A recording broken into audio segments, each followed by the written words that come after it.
ସନ୍ଧ୍ୟା ସମୟରେ ଦୀପ ଜଳାଇବାର ଏକ ଏପରି ତରିକା ଆପଣଙ୍କୁ ଆମେ ଜଣାଇବୁ।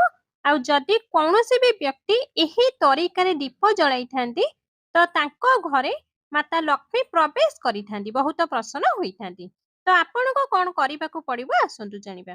କିନ୍ତୁ ଜାଣିବା ପୂର୍ବରୁ ହେ ମାତା ଲକ୍ଷ୍ମୀ, ଯିଏ ବି ଆପଣଙ୍କର ଏହି ଭିଡିଓକୁ ଲାଇକ୍, ଚ୍ୟାନେଲକୁ ସବସ୍କ୍ରାଇବ କରି କମେଣ୍ଟ ବକ୍ସରେ ଜୟ ମାତା ଲକ୍ଷ୍ମୀ ଲେଖିବେ, ତାଙ୍କ ଘରକୁ ଅନ୍ନ ଓ ଧନରେ ଭରିଦେବେ।